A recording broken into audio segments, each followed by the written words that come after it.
So here's what's happening right now, and you need to know about it. Riley M. Moore, a member of the U.S. Congress, has officially arrived in Nigeria. Yes, he's in the country right now. And it's not just a rumor or hearsay. Moore posted it himself on his Twitter, saying he came in the name of the Lord and on behalf of the American people. This visit is a big deal, and it's creating quite a buzz. The congressman didn't just land in Lagos or Abuja. He's actually visited Benue State, which is located in Nigeria's Middle Belt. This is a region that's been struggling with violence for years, so his visit is drawing a lot of attention. The violence in that area has been linked to terrorist groups and various armed factions, and the local communities, especially Christians, have been bearing the brunt of it. The fact that Moore has specifically visited Benue State speaks volumes about what he's there to talk about. He's been meeting with Nigerian government officials and local people on the ground. In fact, Moore tweeted that he had already completed a series of meetings with top Nigerian government officials and spent time with the people in Benue, calling the trip productive. But this visit isn't just a casual tourist trip. The main issue that Moore is addressing is serious: religious persecution and the ongoing violence against Christians. This has been a long-standing issue in Nigeria, with thousands of Christians in the North and Middle Belt facing attacks, killings, and displacement due to their faith. It's something that has caught the attention of people in the U.S. government, and Riley Moore has been one of the loudest voices pushing for the U.S. to take action, whether through diplomatic pressure or support for humanitarian aid. Moore's visit is a clear signal that the U.S. is paying attention, and they're looking for tangible steps to help tackle the situation. He made it clear that the U.S. expects Nigeria to take stronger action to protect religious minorities and curb the violence from extremist groups like Boko Haram and ISWAP. Now, here's why this is so important. When a member of the U.S. Congress takes the time to come to Nigeria, it's not just a diplomatic courtesy, it's a statement. It shows that the U.S. is involved, and it brings international pressure. Countries like the U.S. can use their influence to encourage Nigeria to improve its security situation and protect its citizens, particularly those who are most vulnerable to these extremist groups. The fact that Moore has been on the ground meeting with people in Benue and with top government officials in Abuja shows that the U.S. is serious about this. The American government isn't just watching from the sidelines, they're pushing for action. This is also about more than just the security issues. It's about the relationship between the U.S. and Nigeria. The two countries are both powerful in their own right, but they've had their differences.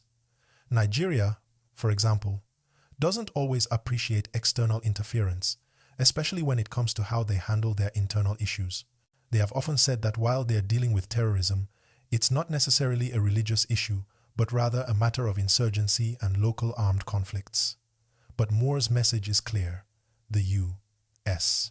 is watching, and they are pushing for Nigeria to do more to protect religious communities from violence, which has often been linked to extremist groups. But let's be real for a second. Moore's visit is also a way to remind the Nigerian government that the world is watching how they handle these crises. The truth is, when a U.S. congressman steps foot in a country like Nigeria, the stakes are high. The U.S. wants to see action, and they want to make sure that Nigeria doesn't just talk about improving the security situation, but actually does something about it. It's one thing to sign agreements and make promises in meetings, but it's another thing entirely to show results on the ground. So, while we're still in the early stages of this visit, it's clear that it's not just a simple diplomatic trip. It's a wake-up call for the Nigerian government, and it's also a sign of support for Nigerians who have been suffering in the face of violence and persecution. Now, let's not ignore the local reaction. When Moore visited Benue, he wasn't just talking to officials. He's been engaging with the local people, the ones who have been directly affected by these attacks. They're the ones who have lost loved ones, who have seen their communities destroyed, who have been displaced. And these people are looking to the U.S. for support. They want to know that their voices are being heard. Moore's visit is, in many ways, a message to them. We see what you're going through. We're here to help. And that's a big deal. It shows that Moore and the U.S. government are paying attention, and they are taking the matter seriously. But this also puts the Nigerian government in a bit of a tight spot. They can't just brush this off. If the U.S. is serious about pressuring Nigeria to do more, then the Nigerian government will have to respond. They can't ignore the international attention on the situation, and that means they'll be under more pressure to act. This visit could serve as a catalyst for change. It could lead to stronger policies, better security measures, and more resources being dedicated to protecting religious minorities and vulnerable communities. But of course, it remains to be seen what kind of impact this will have in the long term. The visit by Moore is also a reminder that the situation in Nigeria is far from over. These issues are ongoing and they require constant attention. While Moore is pushing for change, it's going to take more than just one visit to solve everything.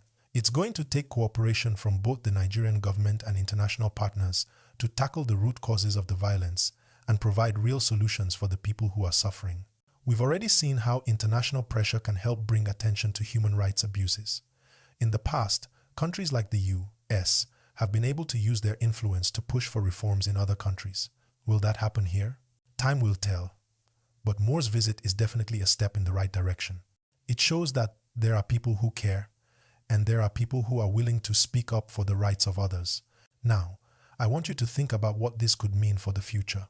If Moore's visit leads to action, if it leads to real changes on the ground, then this could be a turning point for Nigeria. It could be the moment when international pressure starts to make a real difference in the lives of ordinary Nigerians. But if nothing changes, then it could be just another visit that doesn't lead to real results. It's up to the Nigerian government to step up and show that they're willing to do whatever it takes to protect their citizens and bring peace to the country. So, we're watching this story closely. We'll see what happens next. Will Moore's visit lead to real change? Will the Nigerian government take action? And will the international community continue to apply pressure to make sure that Nigeria keeps its promises? If you're enjoying this update and want to stay informed, don't forget to like this video and subscribe for more news and updates like this. You don't want to miss what happens next in this developing story. Stay tuned. Let me know if you want me to continue with the next part of this.